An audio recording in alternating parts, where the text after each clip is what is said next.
En este video les enseñaré cómo amplificar el sonido de nuestra PC hasta un 30% y mejorar la calidad de sonido. Les aclaro que este método no les afectará en la vida útil de nuestros parlantes. Llevo usando este método hace 4 años. Dicho esto, comencemos.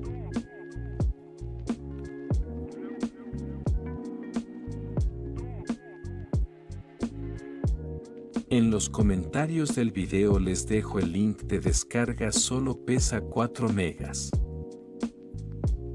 Una vez descargada, vamos a donde se nos descargó el archivo y le damos clic derecho. Extraer aquí. Abrimos la carpeta extraída y le damos doble clic a DFX2STube y esperamos que se nos abra la aplicación. Le damos a Next, luego a Agree y esperamos que se nos instale.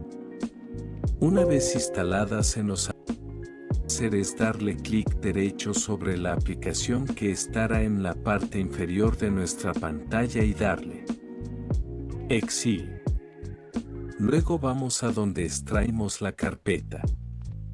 La abrimos y copiamos la aplicación que estará en la carpeta llamada Crack.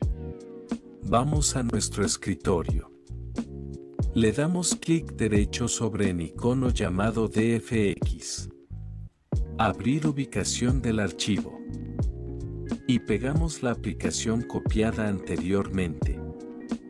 Abrimos la aplicación de nuestro escritorio DFX. Y listo, ahora podemos disfrutar de toda la potencia de nuestros parlantes.